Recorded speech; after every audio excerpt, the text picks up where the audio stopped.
And here we are. I'm in San Diego, and welcome. And Dr. Ken Lloyd, please introduce yourself. Yes, hi. I'm Ken. It's very nice to certainly see Kristen and Ed, you again, and Reiner. Very nice to meet you. Real quick background: I'm a graduate undergrad at UC Berkeley, UCLA for a master's and PhD in org development. I was in consulting for many years. Joined a client for the latter part of my career as the VP of Employee Planning and Development. Taught part-time in the UCLA MBA program over at the Anderson School for many years and had a syndicated workplace advice column that ran in papers across the US and in Canada for many years as well. And back to doing business writing. I've written 11 business books to date, have number 12 that'll be coming out in December. And just always delighted to join with Ed and the group of very impressive individuals that he puts together. So Reiner, particularly very, very nice to meet you today. Nice to meet you. Thank you very much. The shows that Ken is talking about, we've, as I think you know, we've been focusing in on HR related things, people management and listening and empathy, hot topics, of course, and so we want to get into that more and more. And my friend Christian is in the mobility business, and I was connected with global talent mobility for many years, not as a practitioner, but as a marketer, and as because I put on live conferences and workshops for 30 years. So I'm very familiar with the mobility practice, and they were my advertisers and attendees over the years. Christian is looking for a job, and I happen to have been able to connect Christian with a new friend, a virtual friend who's from Berlin, and former executive, Siemens and HP, HP Technology. And you were a leader with HP Software, as I remember. That's right. Yes. Yes. Okay. Reiner Lomb, originally from West Germany, but you have family in East Germany. So Christian is background is German and Swiss. So please introduce yourself, Christian, much better than I could. Well, you did a great job. So yeah, I was born in Marburg, which is an hour and a half from Fulda, where Reiner's from, which is just so absurd that we're now talking, and you know, three of us are sitting in California, one in Atlanta, and moved to. So my dad's German, Northern German, Münster. My mom's from Zurich, and we moved to the Zurich area when I was 9 years old. And I have a degree from a master's degree, University of Zurich in linguistics.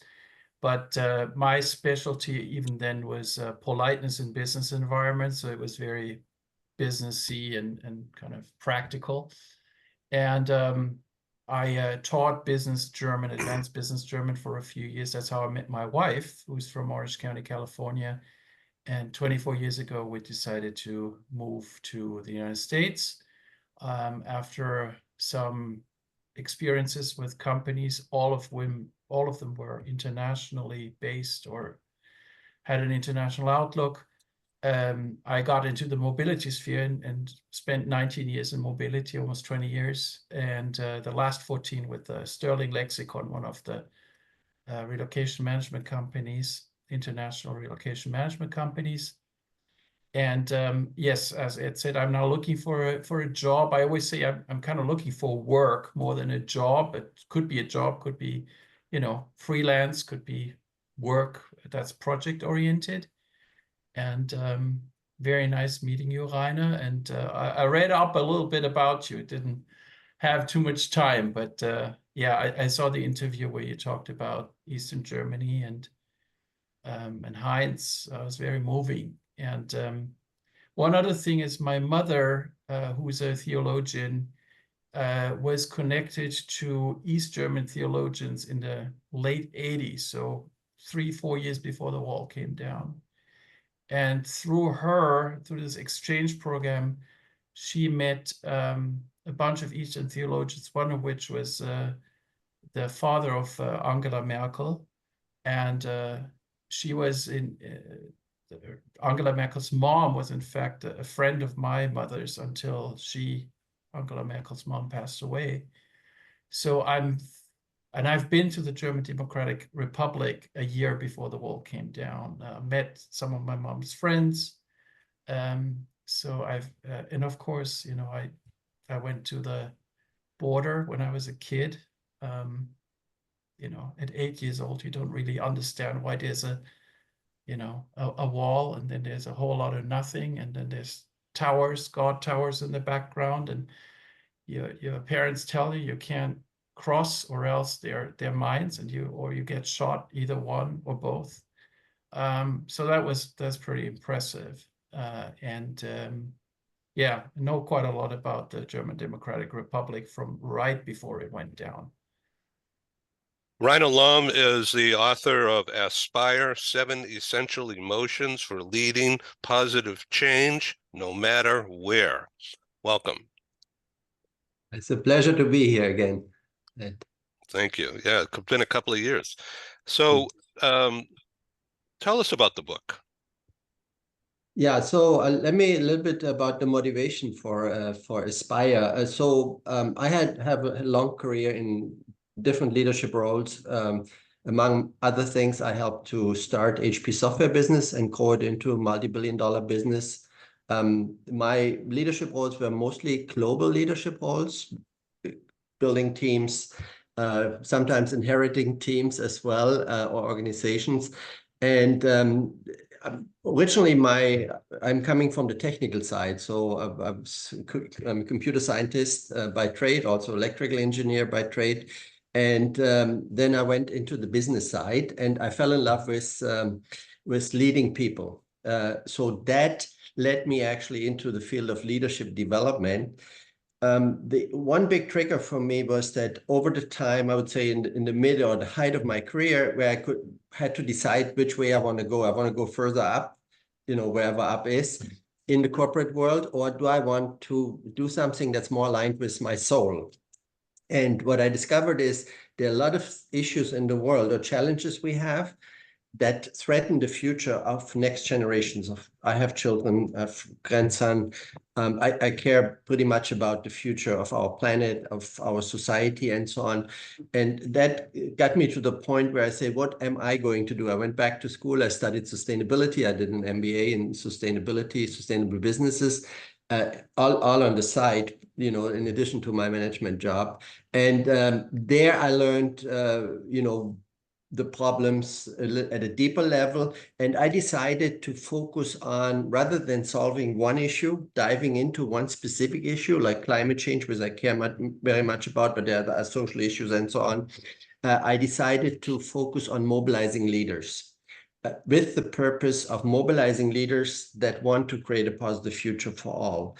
And so that's really my mission, or has been my mission for the last more than 15 years, almost 20 years. And I then started Boomerang Coach, which is an executive coaching firm focusing on leadership development, innovation, and transformational change. So in that work, I did work with a lot of different clients, like corporate startups, working in and outside of companies and communities. I work a lot with indigenous communities in the United States, help them transform themselves. So I work a lot on transformational leadership.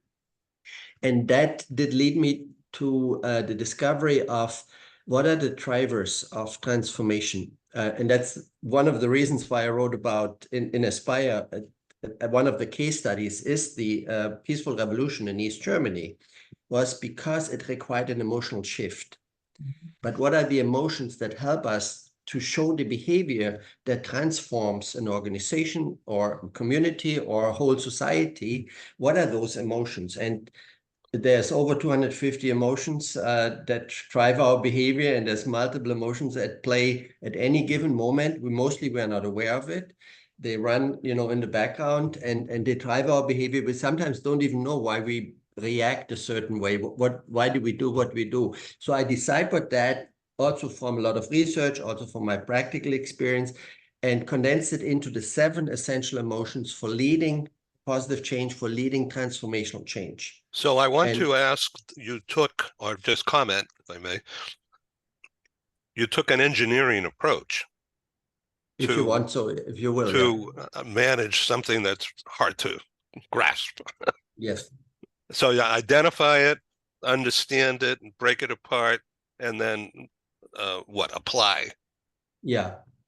And the key is really that what are the leadership behaviors? What do leaders need to do? What is observable in order to create positive transformation, positive change? And what are the emotions? Emotions are the strongest drivers of our behavior. Sure, there's values, there's the needs we have, but it shows up in emotions and what we feel. And those emotions over the years, and emotional psychology has shown and demonstrated how strong emotions are as a driver of our behavior. So if you're not in the right emotional state, we cannot behave a certain way. We are blocked. Like, give you an example, like if we're in a very pessimistic state, like for example, if we are very resentful, like this is an emotion that takes us into the past, like victimhood and so on, it's very hard to think about the future, to create a vision, a positive vision of the future. So we need to come out of resentment and move more into a hopeful or optimistic type of emotional state in order to even deal with the future, but think about the future in a positive way. So that's one example, but there's more examples in the book as well. The East Germans, for example, they were pessimistic. Many were fleeing. Some died in that process. They were very pessimistic that they could create change. They were not very hopeful. That's why they were fleeing. But at some point in time, in 1989, a shift happened. It was almost like very magic. You could observe it. And within only a couple of months, like from the summer into the fall, like until November 9th, the movement became so strong in terms of getting people to the street and demonstrating against the system and requesting change that the government could not resist it anymore. That's basically what brought the wall down. And finally, that enabled also the reunification of West and East Germany, but it's a whole different story. But that emotional shift, so Aspire really describes the emotions that you need to shift to, that you need to cultivate as a leader in yourself and in others to create the change in behavior that creates a transformational change. Fantastic. So why do some guys, leaders, or people who are promoted into a leadership role, into a management role, why do they fail? Is it emotions? And things go crazy because of their inability to control themselves or to funnel certain energy towards that objective. Yeah. I don't know what I'm talking about.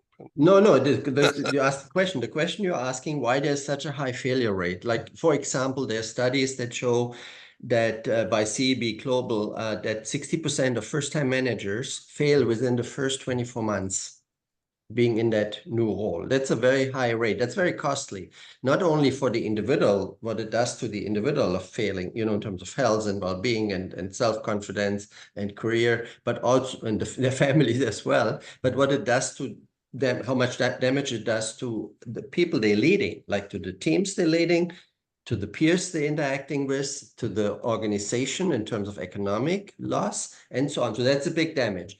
So the question is, why do people fail, right? Why do these people fail? And there's a lot of research as well, and I don't want to go too much into the science of it, but I'm telling you a little bit about my observation, and it's also supported by some of the research that's being done by Gardner and others. But there's 3 things that I have observed when I get called into a crisis to coach leaders to overcome that challenge, okay? So one is, in some cases, people, there's a misalignment of the motivation of the leader in what the motivation should be to lead. So that misalignment, people becoming or want to be promoted to a management role for the wrong reasons, okay? So to advance their career, but they're not necessarily passionate about leading people or creating positive change or leading an organization to another level. So that's misalignment of motivation. The second is mismatch of strengths and skills. So very often people become promoted into a position because they have been shining in their field as an expert.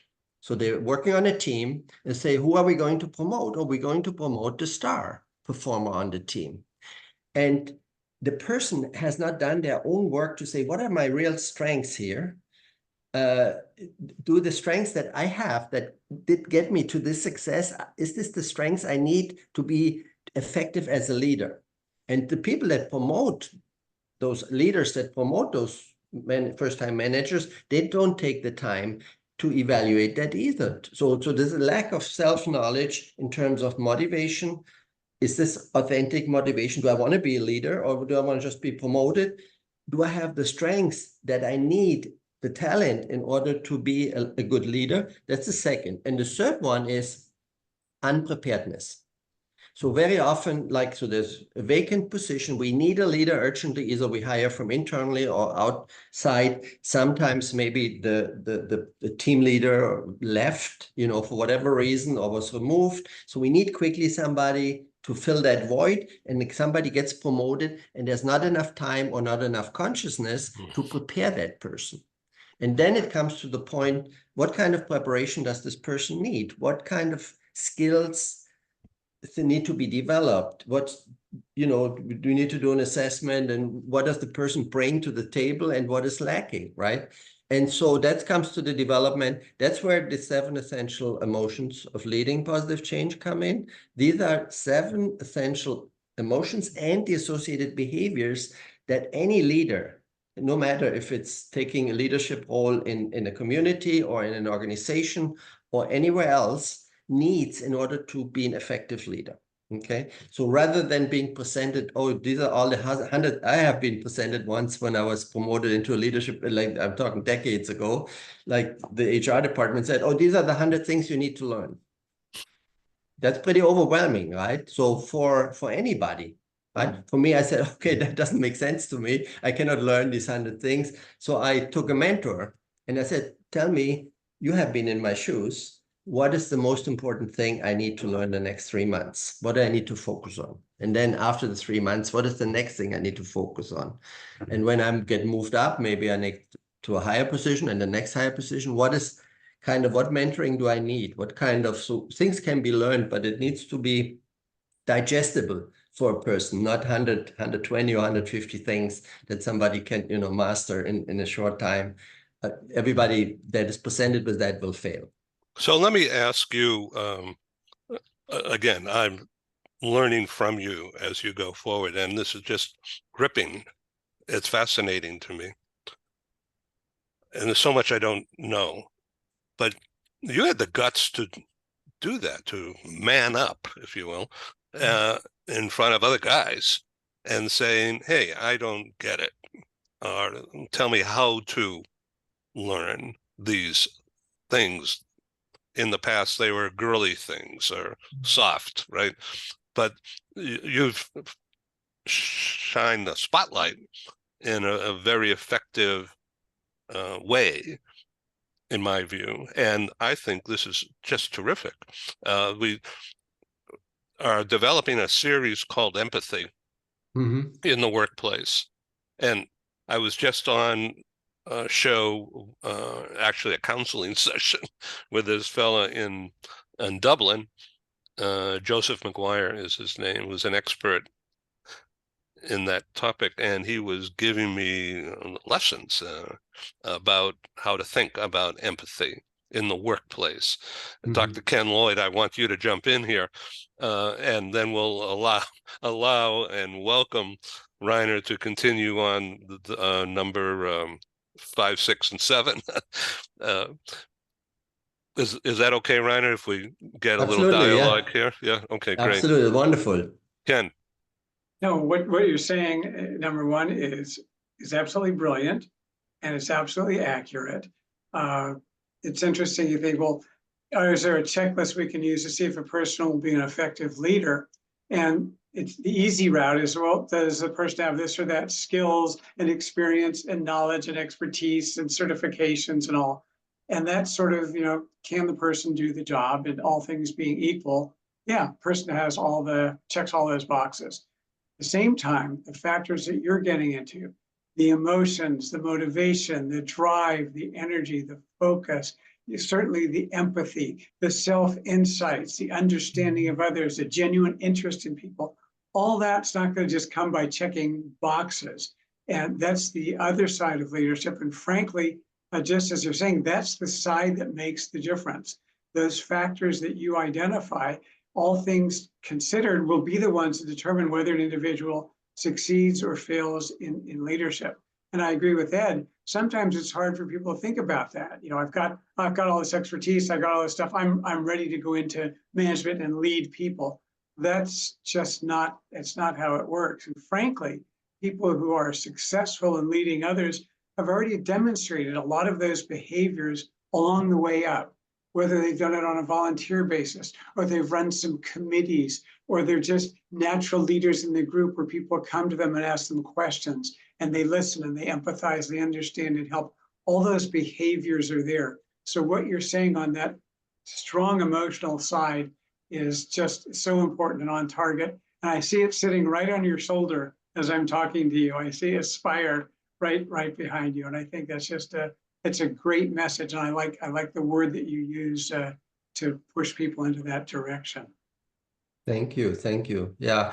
There's something, the question is really, how can you learn it, right? Or is it intrinsic or inherited or whatever? Is it? And I think there's both. There's a little bit of both. You have to have an intrinsic interest in people, including yourself. Because if you don't have an interest in yourself, I don't mean it as self-interest. I mean it in terms of getting to know yourself. What really matters to you as a human being, as you evolve, as you grow year by year, and also have an interest in others and in the interaction with each other. So I grew up in a family business. I grew up on a farm. We had a cabinet maker business. My grandfather's side, mother's side had mill business, and so on. So this was almost for me, like as a childhood, was all family. Everybody that worked in the business or helped or client, this felt like a family. When I went into the corporate world, I considered the corporate world, my clients, my colleagues, team members, as family. That's how I felt. I said, I didn't use these words, but I approached people in the same way as I saw my parents, and my grandparents and so on, approaching other people and treating other people. So if you had an employee, he was like a family member. When that person got sick, you were going to the hospital and visiting and checking in, or you check in on the family and things like that. So I took that in the corporate world. The other thing is emotions. Why emotions? Okay. For me, it's a mixture of experience, practical experience, observing, but also reading the studies, reading the experts, right? Some emotions have just somebody that spent their whole life on one emotions, right? With talking Martin Seligman, for example, on optimism, or others on awe or on interest or on inspiration and on trust and so on. So we have that body of work. So how to use it, how to apply it to our daily life that can be family. Leadership plays a role in family too, right? How we have a healthy relationship. So we're talking about John Gottman, right? Like he discovered a lot in the family that is applicable to a team relationships, right? Things like that. So we have that.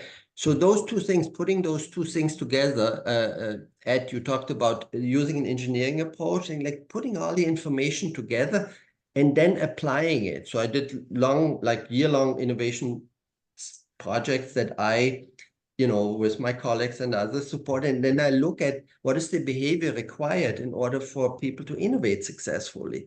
What is the emotional state they need to be in order to show the behavior that is required to innovate. Not just innovate in terms of having an idea, but all the way from the idea all the way to making it successful and scaling the idea. And that is successful innovation requires behavior change at scale, right? If Steve Jobs, when he invented this, right, innovated this, it required to create a behavior change at scale in order to make that innovation successful. And that's true for anything. Social change like revolutions, That's true for products, that's true for services, that's true for societal change at scale, etc. So it always translates into behavior change. Behaviors are driven by our emotions. What emotional state do we need to be in? Can a leader foster and cultivate this innovation? So a leader needs to be a psychologist in a sense, right? Needs to understand it at least to a level that they know what emotions do I need to feel and instill in others so that they show the behavior that we need. Brilliant. So I'm running out of words. Christian, please help me. Well, as I'm listening to Reiner, I'm thinking of two things. One is, and I'm using a German word that is very well used in the English language, Zeitgeist. Reiner's in the Zeitgeist, and the reason why I believe that so strongly is that I have children who are one is a young adult, one is a teenager. So I'm constantly seeing how Gen Z, which is now entering the workplace, and all of a sudden it's a topic, right? Well, what do we do with these people? They're very much in touch with their feelings, their emotions. They don't necessarily want to work for a heartless corporation that just exploits them. They would maybe much rather work somewhere else where they may be making less money, but their mental health is very, very important to them. They explore, they read. I mean, my daughters both read and watch YouTube videos about mental health all the time. It's what they talk about with their friends. It's just what's around them. So Reiner is in the zeitgeist. So that's one thing. The other thing that I thought about is everything we're talking about, as much as I love it and as brilliant as it is, it assumes that leaders, and I'm talking particularly about men here, let go of toxic masculinity. This is what Ed was alluding to.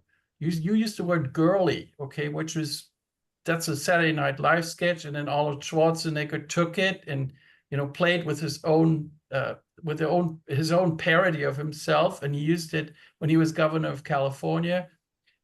This whole notion of talking about emotions is a girly thing. That has to go out the window because, among other things, you're losing Gen Z. And if you're losing Gen Z and you're in the workplace, well, at some point you can do the math. You're going to have a massive problem in terms of management in general, but talent management in particular. So those are my two thoughts, Ed. Zeitgeist. That's Zeitgist. Geist. Zeit is time, and Geist is, well, it's a lot of things. Ghost, among other things, but spirit. What's going on at the time? What's going? I'm writing this down, okay? Because the audience is going to ask me. All right, spell that again. Zeitg. Yes, Geist. Okay, so this is a German word, and it means, now I've seen it in print before when a writer is talking about a theme in a movie script.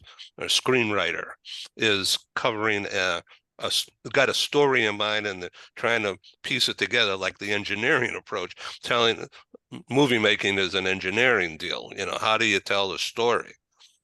It's about what's going on at the time. Zeit is time, right? So it's what's going on at the time. It's, yes, it is a theme, but it's something that is right now that people are talking about. That's why you see it in the media. It's what people are talking about, what the topic that impacts people, that what they're thinking about, what they want to see in the movies. Do people really want to see like the John Wayne type of Westerns with the, semi-fascist hero who just bullies everyone and slaughters indigenous people? Not really. Well, there was a time where that was very popular, right? I mean, I live in Orange County. Our airport used to be called John Wayne Airport up until very recently, and there's a big statue of John Wayne right in front of it. Proves my point. That was a good thing very recently. It was a zeitgeist at a time. Now it's not. Yeah. Do you Interesting. do you think, Christian, like with your comment that there's still an uphill battle for like not for the younger generation, for Gen Z, but for the older generation to like the baby boomers, for example, to accept the insight, the knowledge about what drives our behavior, what drives what we do? I have to be extremely careful not to really say what I think on camera, but I just want to say, let's look at politics, but not. And I want to say, if you watched the debate last night, you got a pretty good answer to your question. And let's leave it at that. Yeah. So one of the things that I was thinking about from the debate, that And here we are in politics. I really didn't want to go there. but it's not politics is everywhere. So it's a matter of what you let it become from there. And so I was thinking that President Biden, did he blow it, or did he ensnare Trump into doing what Trump does? So he played possum, if you will, played dumb, played inferior on purpose to give Trump a chance to hang himself. Now, there's a lot of people who think the exact opposite. Yeah, we don't know the intentions, right? That's kind of the question. Is that's what you're asking. The other thing is, what is the effect? And I'm coming back to the emotions. How do people feel when they leave a debate? How do they feel the next morning? What do they discuss as a result of it? And what is happening after that, right? So that's very important. If people feel, I tell you what, this is if people feel more optimistic about the future with one person as a president versus the other one, they're going to go for that one. If they're going to trust one more than the other, they're going to go with that one. And trust is a very complex topic. I don't mean trust only in terms of integrity or intentions, but also in competence, in like, will this person survive the presidency, right? Will we get into a crisis, and so on. So I'm just saying, what people will feel, that's how they will talk afterwards, and so that's very important to recognize. So for the politicians, or for any leader that shows up in front of an audience, to think about upfront, how do I want to make the people feel? What is the emotional shift I want to create? When I open a door, when I do a workshop, when I do a retreat, whatever, before I go into the door, I try to anticipate, well, how are the people feeling right now? And how do I need the emotion, the mood to shift in order that people can learn? So my goal is that they leave with something valuable, the learning objective for that session, or whatever the goal is, to think about. The same is in like you talked, Christian, about your children, right? I have children too. My daughter is 12 years old, but whenever I think about how is she feeling right now, the conversations that we can have or not have will depend on how she's feeling in that moment. So how can I support to have the emotions that allow us to have a good, productive conversation, a loving conversation, a listening to each other, right? And that's true for any relationship, right? That's when we talk about emotional intelligence, social intelligence, relational intelligence. All these things are connected. This is to be, I go back to, Ed, we talked about why do people fail? I would say self-awareness and awareness of others is vitally important. And when we talk about self-awareness and awareness, we talk about what's going on underneath the surface in me and in the other person. Can I understand that? And with that understanding, can I change my behavior in a way that is beneficial for our relationship? So we're talking about leadership development, and you talked about, Reiner, you talked about having a mentor. You you recognized the need, you went out and did it, and you're looking for somebody to write your screenplay and then how to do it. Okay, that kind of thing. Dr. Ken Lloyd, you have deep experience that Reiner doesn't know about, but I'd like to bring in jerks at work. And so the idea is, Reiner, when you're aspiring to be an executive and step by step to be trusted by cohorts, C-suite, to give a, you're asking for the chance to join that group, and they are essentially saying, well, we'll test you. So you need to be prepared. And the emotion is very much male, not a female. It's everything, right? Jerks at work, Dr. Ken Lloyd. That is just so simple, yet so meaningful. And that's exactly what Reiner is talking about conquering or understanding the 7 emotions. So are you saying that jerks at work don't get that, or they're jerks on purpose? Oh, I think it's maybe a little bit of each. Some of them are just willfully going in as overly aggressive, know-it-all bullies, and they don't really care. And that is sort of jerk-like behavior. But Reiner mentioned such an interesting point. You're going in to meet with your team or with a group. There's the whole concept, read the room, understand the room. But Reiner, in my opinion, very intelligently is saying, look, leader, manager, whatever your title might be, take a look at yourself, self-insight, self-management, know yourself. And then going into, for example, if you've had a tough morning, it's been difficult, it's been stressful, and then you scrape the car on the way in, and this, your emotions are going to be different from what they would be on a day when everything has just been going smoothly and swimmingly and perfectly. To step back, all right, what is my emotional state right now going in and talking with these individuals? So I do want to have self-understanding and self-management, understand my own motivations and needs in that moment.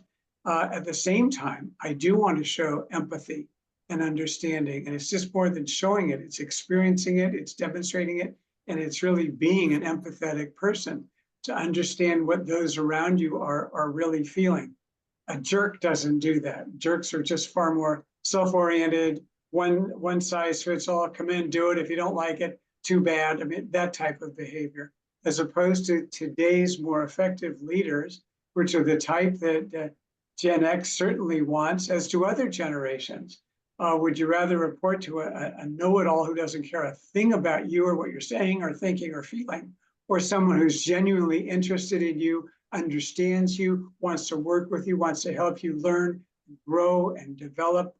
Those kinds of behaviors come out in leaders who are in touch with themselves and certainly have understanding of their emotions, which, as Reiner is stating and has proven, are critically important for success, whether you're in leadership or frankly going off the job, as you mentioned in terms of parenting. It's just critical information for today. And I think it's even tougher when people get overly hooked into social media and let that be their guide and their source and their outlet. Sidebar, that's a reason why we're seeing so much more depression in young people today. They're not doing what Christian children are doing, talking with their friends about things, reading, getting out, getting involved, doing things. It's so important. We lose touch with our emotions and the emotions of others if we spend all our time on a screen. And that's just really disrupting the whole engagement pattern that develops the exact kinds of skills that Reiner's been talking about. So I think it's just very important. It waves a giant message for people in all levels of the company, certainly in leadership positions, to read and internalize. Looks like Christian has a point. I just saw, or he's just saying hello. No, I'm raising my hand. What you just said, Ken, is it's brilliant, right? But it's also something that is in a way very, very old and has been with us for a long time. So the Greeks said, gnotiseo ton, know thyself. that was on the temple of Apollo in Delphi in Greece. So it's been around for a while. It's not a new concept, but what's fascinating about what you're saying, what Reiner is saying is, so what? It's not a new concept, but it's still something that we have to work on even today. And yeah, we talked about zeitgeist now even more than ever. Social media, as you can imagine, Ken, it's a huge topic at my house. How do you handle it? What do you do with it? What do you use it for? And we all know that's going to be a big deal in the business world 10 years from now. All the impact that social media has on young people today. Are they going to know themselves? Are they going to even be interested in knowing themselves? Yeah, there's a good point, Christian. I was just teaching a class at university, early 20s, like the group. And I do always exercises like engaging, not just teaching one way, but also like pulling things out of the audience in this case. And I was very interested in the opinions of those young people. What are they struggling with? What are their barriers to emotional barriers to achieving what they want to achieve? And one young man, he said one of the biggest challenges his generation is facing right now, he feels, is loneliness. Mm-hmm. Yeah. And what you said, Christian, with social media, we're never more connected. We've never been more engaged with more people than ever before. We can engage with a large number of people we were not able. So we used to be only in our, I grew up in a small village. We had a small group of friends there. And but it was more intense and it was more personal, where you were more face to face. But now we can connect with the whole world. We can have friends in India or in Australia or in Hong Kong or in Beijing if you want, or in Moscow, and we can build this relationship. We can have any kind of dialogue we want. We can see each other, right? And it is instant. We don't have to write a letter and wait 2 months until it comes back and so on. But still, loneliness seems to be a big issue. I don't know, Ken, if you see in your work, if you hear that a lot. I hear it also from older people, not just from younger generation. So what I think is we need to really understand what's going on. People have their own responsibility, but also leaders need to understand what's going on. I think there's also this topic of loneliness, feeling lonely, which is an emotion, right? Feeling lonely. I see that a lot at the sea level. I don't know, Ken or Christian, if you see that as well, but I hear that a lot at the sea level, that people feel lonely because the higher they move, the more they are isolated, or the less they trust people. They say people surround themselves or surround me because I have power now, not necessarily because, I'm a friend or they want to be a friend or, what. So they distrust the intentions. We see a decline in empathy and compassion the higher somebody moves. That's what research has shown. And these are all like where we need the awareness and say, how do we counter this? How we can, I as a leader, and the people that grows leaders, the people that grow leaders and develop leaders, how can we change it? And my answer is emotions. We used to believe emotions just pop up and we cannot do anything about it. No, we now know emotions can be learned. They can be cultivated. I can learn compassion, for example. Compassion is empathy, feeling empathy for another person and committing to do something about it. That's what compassion is, right? That I'm also, committing to serve the needs of that person. That's what it's key for a servant leader, things like that. So I just wanted to add that to what Christian said. Let's go back to your list. I think you did 3 or 4 of the emotions. Three reasons. Oh, sorry, you talk about the 3 reasons why people fail. Yeah. The one was, and you one were was enumerating misalignment of motivation. And you were enumerating before I interrupted the 7 emotions. So the stage is yours. Okay, yeah. So just to recap, so there's 3 reasons that I observe. Okay, one is misalignment of motivation. Do I want to be a leader do I want to be it for the right reason?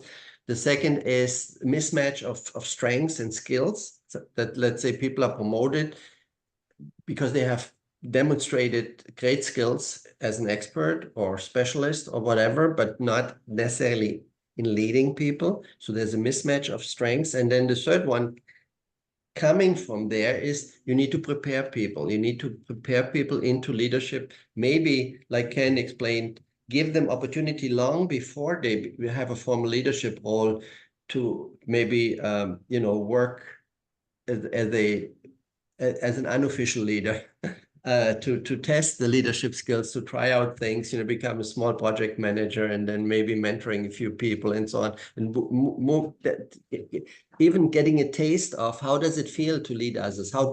Leading means having a vision, like of my team or my organization or my community, and then mobilizing people, making people change their behavior so that they work towards that goal, right? That they show the actions and the behaviors to achieve that goal. And so can a leader do that? Can I do that? Can I mobilize people? So back to the 7 essential emotions. So there's the first 3 are empathy, compassion, and interest. Empathy makes a person care. So empathy, there's different empathies, but I'm talking about emotional empathy, where I'm in resonance with your feelings. I feel that you are going through something, you have some pain. Let's say a father, lost a child, and I'm a father too.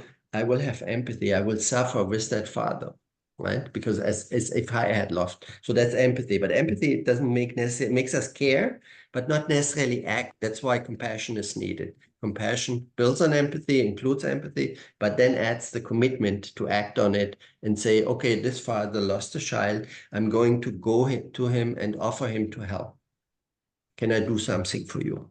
Can I comfort you? Can I, help you with your work or whatever, right? And then the third one is interest. And interest is really, many people don't see it as an emotion, but it is an emotion that if I'm interested in I'm interested in my own, to get to know myself. Am I interested to get to know you? If you're on my team or my peer or my manager or my client, am I interested in what needs do you have? What are you feeling, right? Am I interested in the solutions that we are creating with our company, the problems we are solving? Do I understand, like Helmut Schmidt, he used to be Chancellor of Germany, and he became an elder statesman later, and he was interviewed a lot. And one interview at BBC was during the financial crisis, 2008, European, where it was at risk that the European Union would fall apart because of Greece, the debt they had.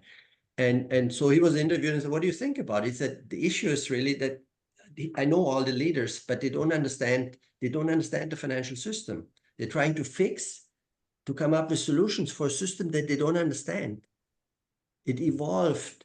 This financial system we have today evolved. It's so complex, and I hardly know anybody that understands it. So how can they, if they don't understand it, solve the financial crisis? So that was his provocative answer to it. But I have to say, very often leaders are promoted into positions where they don't understand anymore what they're leading. They don't understand the company, they don't understand their clients, they don't understand the people they are leading.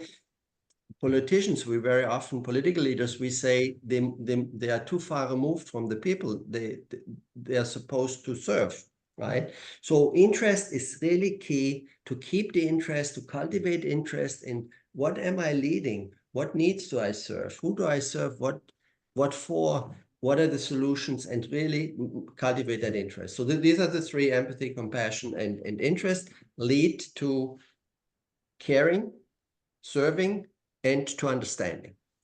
Building on that is the next 3. So with that understanding, now I can create a vision of the future. I can set goals for the future as a leader, because I want to inspire people to create that future. So I need to have, in order to be able to see a positive future out of what I understand, right?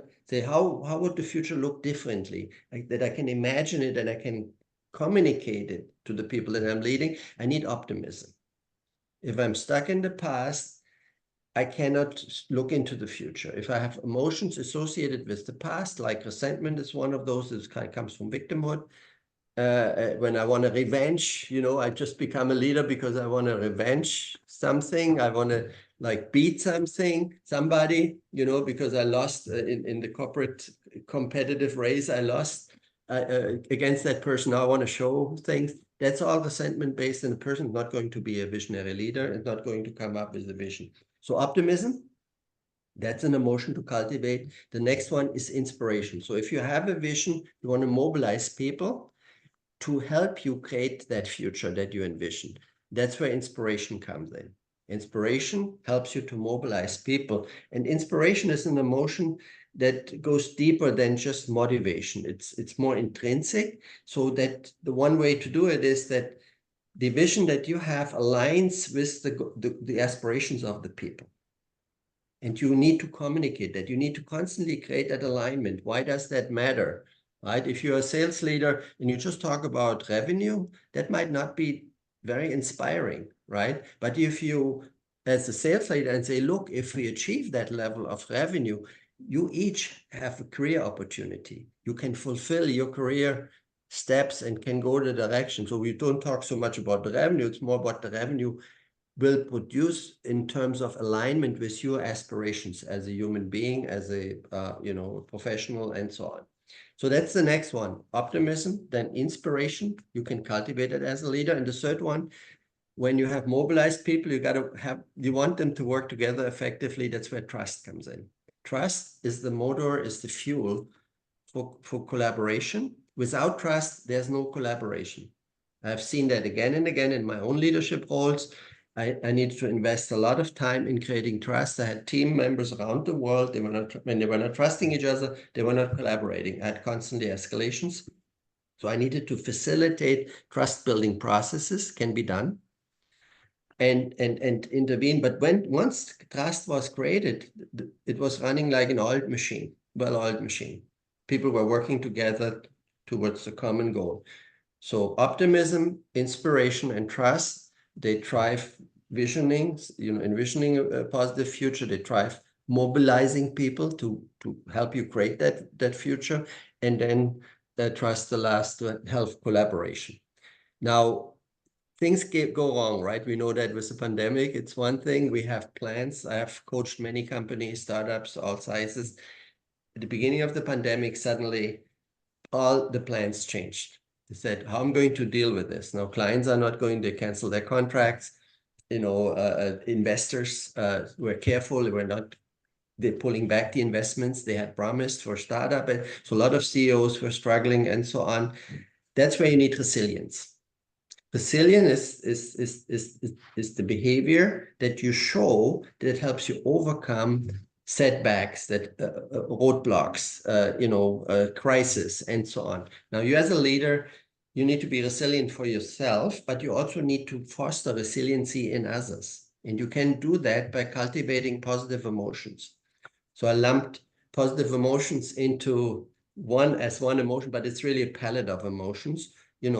Joy is a positive emotion. Optimism is a positive emotion. Inspiration is a positive emotion. Interest is a positive emotion. Awe is a positive emotion. There's a whole palette of positive emotions you can choose from. Like, for example, because I was like also in a crisis, because I had to coach instead of helping people to achieve their goals, to not lose their company, right?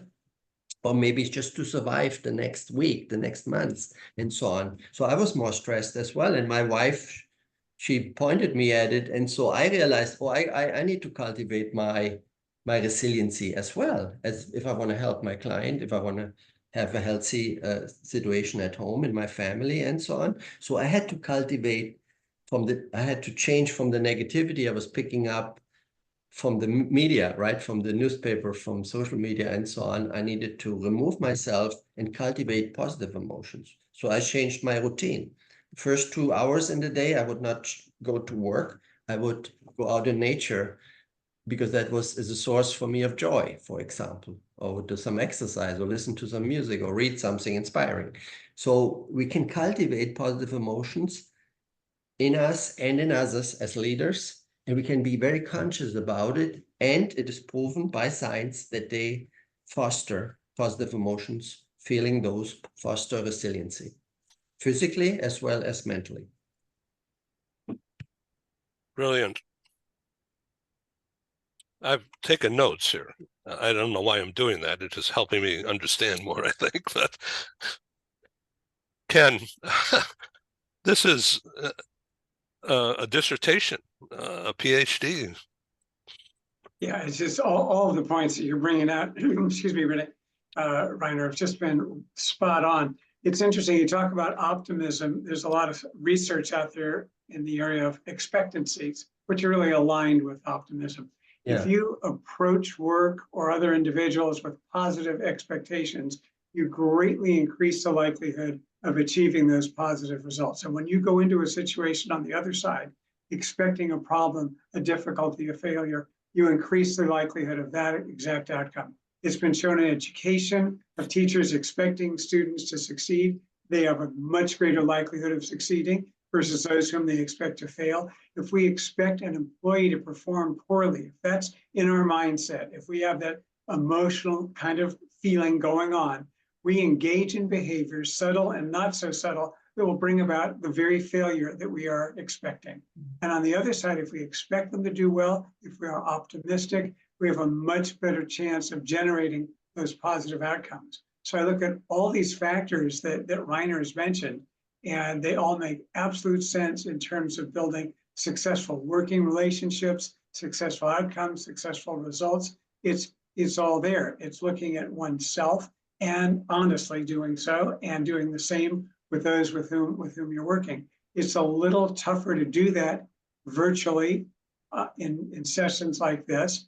And that's why some of the loneliness is there, because people can look at a lot of, in the olden days, television. They still feel very lonely. They might know Ricky Ricardo very well, but they're still lonely. They don't have the real interaction and closeness that comes with a bona fide relationship. So even though we may, as Reiner said, get to see people from all around the world, we still feel kind of lonely because I'm just here, I'm in my place, I see all these people, but I don't have the bona fide relationships and contacts that I would have. And you mentioned the folks in the C-suite, there is a loneliness to that. People who are friendly with them, employees, coworkers who are friendly with them, now kind of wonder, gee, can I talk this much and this openly with so-and-so now that he or she is in that high-level position? I got to be more guarded and careful. And that undermines the friendship, the relationship, and that breeds loneliness as well. And as Reiner said, and Christian as well, got to be aware of that and look out for it, and let's take steps to deal with it. And I really like what you're doing each morning, Reiner. I mean, there's plenty of psychological research that's saying to help yourself in your mental state, your mind, your mood, your attitude, step back, go into nature, go engage in some other activities, build your network. And that doesn't mean build this virtual network, build a network of friends, be with people whom you care about. All of that really, really helps us, particularly in these times. And as Christian mentioned, going forward, as social media and frankly, AI plays a greater and greater role, this is going to be very important for us as humans. We are still going to be humans with our human needs, and to be very aware of what we need to do to function effectively and successfully on and off the job. And certainly understanding and building our emotions would be very important steps to take as part of that pathway. Reiner, make believe I'm a first-time manager, and you're going to mentor me.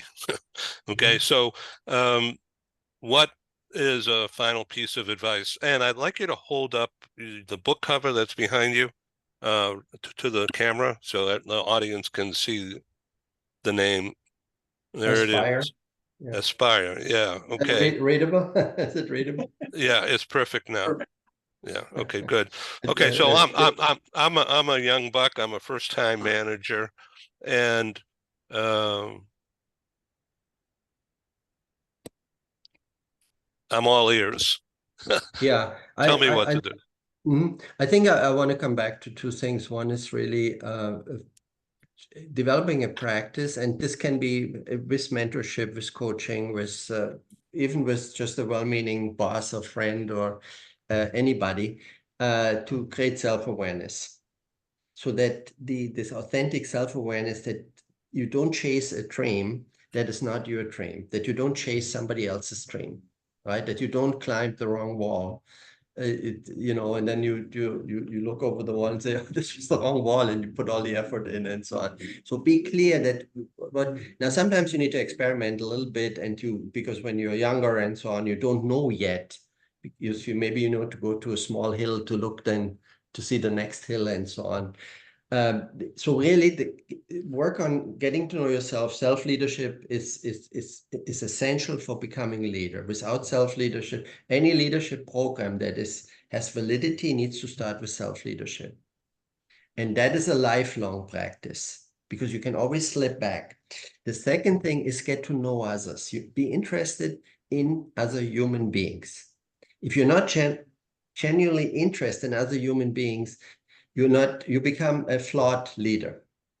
You still might achieve things. You might, like the old traditional, carrot and stick method, but you're not going to create sustainable motivation of people. You're not going to create a movement. It's like, so I have been 24 years with Hewlett Packard, helping to start HP software business from zero, from ground up, when HP had a hardware company.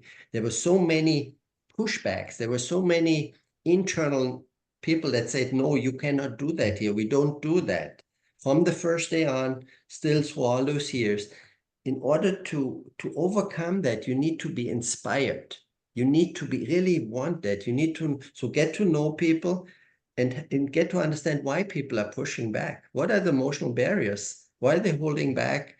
Is it they are afraid of failing? Is it because they had they tried something similar and they failed, and they think they know it already, and things like that. So really understanding other people, what moves them, what motivates them, and getting to know them. What are their needs? What are their values?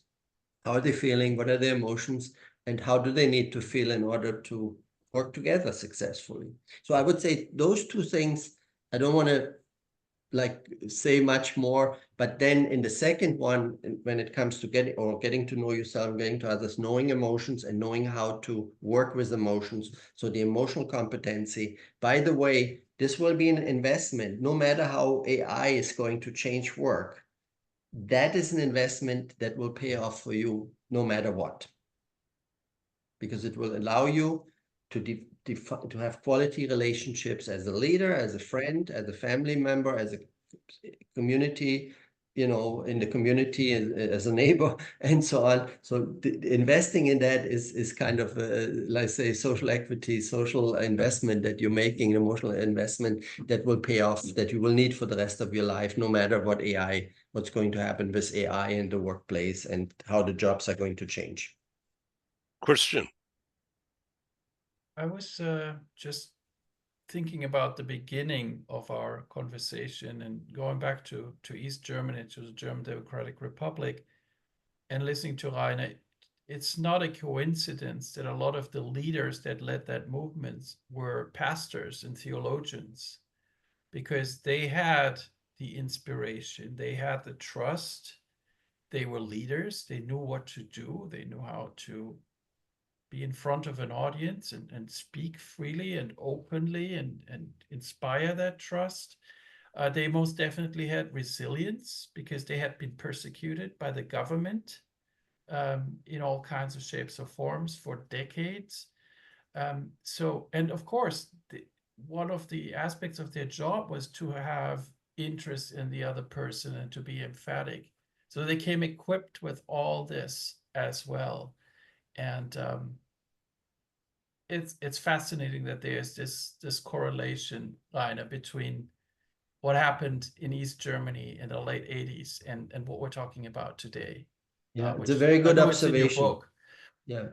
And that's why I included that story. And the pastors, obviously, those two pastors are that were hosting the Monday peace prayers, exactly, of which became a springboard for the peaceful revolution.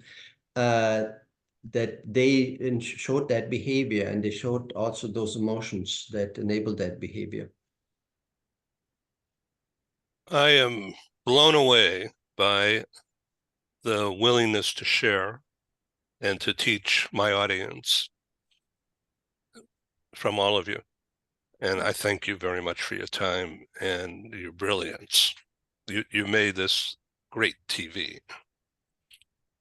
Thanks for Thank you. being. Please come back. Well, We the thank- pleasure. Thank you. Thanks, Ken. Thanks, Reiner. Be Nice well, to meet everybody. you. Thank Tom. you. Take Thank you. care. Everybody share, before I end this, share in the chat your emails if you want, so you can get a ROI from the show. So send your email or website if you want, and if you need me to make a connection again, I'm happy to do that. So let's do this again, Reiner. Thank you. Thanks all. Be well. Bye-bye. Thank you. I Thank put you. my email in there. Right. Thank you. Thank you all.